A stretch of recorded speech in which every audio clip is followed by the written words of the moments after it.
بسم اللہ الرحمن الرحیم۔ آج جنوری کی 11 تاریخ ہے۔ میں ہوں آپ کا دوست سجاد احمد چیمہ۔ آج کی کچھ تازہ ترین جو نیوز ہیں، جو خبریں ہیں، ان پہ ہم تجزیہ کریں گے۔ آج کی سب سے تازہ خبر اور سب سے ہاٹ نیوز تو جو صبح سے سوشل میڈیا پر اور جو مین سٹریم میڈیا ہے اس پہ چل رہی تھی، وہ ہے ریگارڈنگ جو آنریبل پشاور ہائی کورٹ نے کل فیصلہ کیا تھا کہ بلے کا نشان پاکستان تحریک انصاف کو واپس کر دیا تھا، اور واضح طور پہ آنریبل ہائی کورٹ نے فرمایا تھا کہ فوری طور پہ پاکستان تحریک انصاف کا نام پارٹیز کی لسٹ میں شامل کیا جائے اور بلے کا نشان اور سرٹیفکیٹ ویب سائٹ کے اوپر لگایا جائے۔ لیکن الیکشن کمیشن آف پاکستان نے وہی ٹیکٹکس اپنائے کہ جو لنگر آن کرنے کے لیے تھے۔ کل سے اس پہ کوئی فیصلہ نہیں کیا گیا۔ پھر خبریں آنی شروع ہوئیں کہ جی election commission of Pakistan supreme court جا رہا ہے، اور شام کے وقت یہ کنفرم ہو گیا کہ پاکستان الیکشن کمیشن جو ہے وہ سپریم کورٹ آف پاکستان میں اپیل میں چلا گیا ہے۔ اب اس پہ ہمارے دیکھنے والی دو تین چیزیں ہیں۔ ایک تو یہ ہے کہ الیکشن کمیشن آف پاکستان کا آیا، ہم اس پہ لیگلی دیکھیں گے کہ اصل حقائق کیا ہے۔ پاکستان الیکشن کمیشن جو ہے وہ ایک عدالت ہے۔ اب وہاں پہ جو اکبر ایس خواجہ جو ہیں وہ آئے ہیں، اور ایک اور محترمہ آئی ہیں، وہ کمپلیننٹ تھی۔ انہوں نے آ کے کمپلینٹ فائل کی کہ جو پاکستان تحریک انصاف کا انٹرا پارٹی الیکشن ہوا ہے وہ ٹھیک نہیں ہوا۔ انہوں نے طلب کر لیا، اور انہوں نے اپنی پروسیڈنگ کر کے صحیح کیا یا غلط کیا، لیکن الیکشن کمیشن نے تحریک انصاف سے ان کا انتخابی نشان بلہ جو ہے وہ واپس لے لیا کہ انٹرا پارٹی الیکشن واقعی ٹھیک نہیں ہوئے۔ اب اس پہ پاکستان تحریک انصاف پشاور ہائی کورٹ چلی گئی۔ پشاور ہائی کورٹ نے جو کمپلیننٹ تھا اور جو محترمہ تھی، ان کے وکیل عدالت میں حاضر ہوئے، ان کا موقف لیا گیا کہ جی آپ کو مسئلہ کیا ہے، اور اس پہ ایک آئینی طور پہ، قانونی طور پہ، آفٹر آل ڈیو پروسیڈنگ جو ہے آنریبل ہائی کورٹ نے اس پہ فیصلہ کر دیا، اور تحریک انصاف کا بلے کا نشان تحریک انصاف۔ ابھی اس پہ یہ کہ اس آرڈر پہ عمل درآمد کیا جاتا، الیکشن کمیشن آف پاکستان خود سپریم کورٹ چلے۔ اب مجھے ایز اے وکیل نہیں سمجھ آ رہی کہ الیکشن کمیشن آف پاکستان اس میں پارٹی کیسے ہے۔ یہ تو ایسے ہی ہے کہ آپ کا کیس کسی عدالت میں چل رہا ہو بٹوین ٹو پارٹیز، ایک کمپلیننٹ ہے، ایک ریسپونڈنٹ ہے۔ اب کسی کے حق میں فیصلہ آ جائے، وہ آگے اپیل میں چلے جائیں، تیسری جگہ پہ اپیل ہو، تو جج جو نیچے والا جج اٹھ کے اگلی عدالت میں چلا جائے کہ میں نے فیصلہ وہ ٹھیک کیا تھا، جو اگلی عدالت ہے اس نے ٹھیک نہیں کیا۔ تو میرا خیال ہے لیگلی جو فوٹنگ ہے الیکشن کمیشن آف پاکستان کی، وہ بہت سٹرونگ نہیں ہے، اور اس پہلو پہ سپریم کورٹ آف پاکستان کو دیکھنا چاہیے کہ ویدر یہ مینٹینیبل بھی ہے کہ نہیں۔ اس میں پارٹی جس نے بننا تھا وہ بننا تھا جو کمپلیننٹ ہے، جس کو تکلیف پہنچی ہے، وہ بابر خواجہ صاحب جو ہیں، یا وہ محترمہ جو کہتی ہیں جی میں نے بننا تھا، الیکشن میں حصہ لینا تھا، وہ کمپلیننٹ تھی۔ اب وہ تو گئے نہیں الیکشن کمیشن، جج ہی اٹھ کے چلا گیا اگلی عدالت میں کہ میں آ گیا ہوں، میرا فیصلہ ٹھیک تھا۔ تو میرا خیال ہے یہ فیصلہ آنریبل سپریم کورٹ جو ہے اس پوائنٹ کو ضرور نوٹ کرے گی۔ لیکن پشاور ہائی کورٹ کا جو فیصلہ ہے اس نے بہت بڑے بڑے جو لوگ ہیں، طاقتور جو شخصیات ہیں وہاں پہ، ان کے لیے یہ ایک وبال جان بن گیا ہے، اور ان کو یہ سمجھ نہیں آ رہی کہ اس کو کنٹرول کیسے کیا جائے، کیونکہ لندن پلان کے مطابق بلے کا نشان نہیں ہونا تھا، لیکن کچھ حد تک ہماری عدالتیں جو ہیں وہ آئین کے مطابق چل رہی ہیں، لیکن ان کو جو آگے سے جو ان کی پذیرائی نہیں ہو رہی، امپلیمنٹیشن نہیں ہو رہی، آرڈر کی امپلیمنٹیشن نہیں ہو رہی۔ تو اس لیے ایک جو ہے بہت انسرٹینٹی کی جو ہے نا پاکستان میں ایک سیاسی جنگ چل رہی ہے، ایک صرف سیاسی نہیں، اس کو ہم عدالتی جنگ بھی کہہ سکتے ہیں کہ عدالتی جنگ اور سیاسی جنگ چل رہی ہے، اور پاکستان کا بالکل کوئی بھلا نہیں ہو رہا۔ اس کے بعد جو اگلی نیوز آج کے دن رہی ہے وہ ہے کہ جناب میاں شہباز شریف صاحب جو ہیں، جن کے خلاف 28 کیس تھے، 16 ارب روپے جو منی لانڈرنگ ہوئی تھی، جن پہ ٹیکنیکل گراؤنڈ پہ ایف آئی اے نے کیس واپس لے لیا، ان کو بری کر دیا۔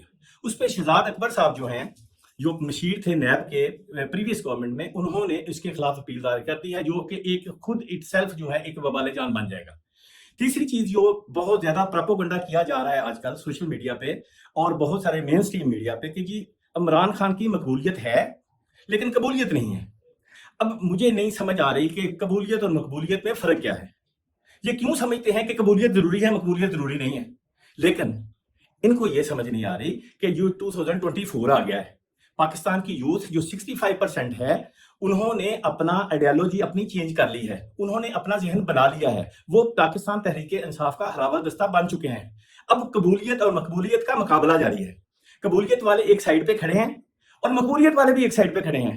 اگر پاکستان تحریک انصاف کے جو لیڈران ہیں، جو امیدواران ہیں، وہ اس ڈر سے واپس نہیں لوگوں میں نہیں جاتے یا جلسے نہیں کرتے کہ ہمیں جو ایجنسیز پکڑ لیں گی یا ہمیں پولیس پکڑ لے گی یا ہمیں اٹھا کے لے جائیں گے تو وہاں پہ پاکستان مسلم لیگ نواز گروپ والے بھی باہر نہیں جا سکتے کیونکہ ہم وہاں پہ جو عوام کھڑی ہے جن میں ان کی مقبولیت ہی نہیں ہے وہ ڈنڈے لے کے آگے کھڑے ہیں. تو گیم دونوں سائڈوں پہ برابر چل رہی ہے اور اس کا جو اندازہ آپ لگا سکتے ہیں 2-3 جگہ پہ ایسے ہو چکا ہے کہ پاکستان مسلم لیگ نواز کے جو امیدواران ہیں وہ باہر نکلے ہیں اور لوگ ان کے پیچھے جوتے لے کے پڑ گئے ہیں. ابھی سوشل میڈیا پہ آج ہی چل رہی ہے کہ آسن اقبال صاحب جو نارووال میں باہر گئے ہیں اور لوگوں نے نعرے بازی شروع کر دی اور وہاں سے بھاگ گئے ہیں.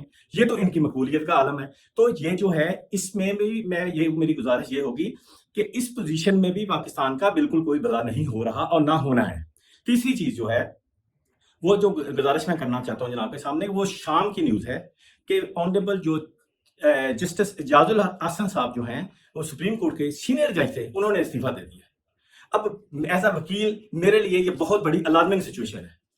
الارمنگ اس لیے ہے کہ پاکستان کی تاریخ میں ایسا نہیں ہوا کہ ود ان 24 آور 2 سینئر جج جو سپریم کورٹ کے ہیں انہوں نے استعفیٰ دے دیا اور کل رات کو جسٹس مظاہر علی نقوی صاحب نے استعفیٰ دے دیا, جسٹس اعجاز الحسن نے دے دیا. تو چیز یہ ہے کہ جو چیزیں دکھائی جا رہی ہیں وہ چیزیں اتنی سموتھ نہیں ہیں. سب کچھ جو ہے وہ آئین کے قانون کے مطابق نہیں ہو رہا. تو اس لیے جو بہت بڑے بڑے رتبوں کے لوگ ہیں وہ ان کو بھی آخرکار اپنی جان چھڑوا کے جانا پڑ رہا ہے کہ ہم اس جو غیر آئینی چیزیں چل رہی ہیں ہم اس کا حصہ نہیں بن سکتے. جو بھی اصول والے لوگ ہیں جو بھی مین آف پرنسپلز ہیں وہ اس کو چھوڑ کے جا رہے ہیں. تو اسی لیے جسٹس اعجاز الحسن صاحب نے آج شام کو استعفیٰ دے دیا. اس پہ ایک اور چیز بھی ہے سوچنے والی ہے میرے دوستوں کے لیے, میرے ناظرین کے لیے, میرے نوجوانوں کے لیے سوچنے کے لیے کہ چیف جسٹس کے ساتھ کام کرنے والا سینئر ترین جج جسٹس اعجاز الحسن وہ اس سسٹم کا پریشر برداشت نہیں کر سکا. پلیز غور کیجئے گا کہ جو جسٹس اعجاز الحسن ہے سپریم کورٹ کا جج ہوتے ہوئے, پاورفل ہوتے ہوئے, تمام محکمے اس کی انڈر ہیں, وہ جس کو مرضی طلب کر سکتا ہے, لیکن اس سسٹم کا پریشر برداشت نہیں کر سکا اور وہ آخرکار استعفیٰ دے کے اپنے گھر چلا گیا ہے. تو میرے بھائیوں دوستوں یہ تو دیکھو کہ ایک شخص ہے جس نے پورے سسٹم کی ٹکر لی ہوئی ہے اور پورے سسٹم کو بے بس کر کے رکھ دیا ہے. جیل میں پڑا ہے, کس کے لیے پڑا ہے؟ ہمارے لیے پڑا ہے.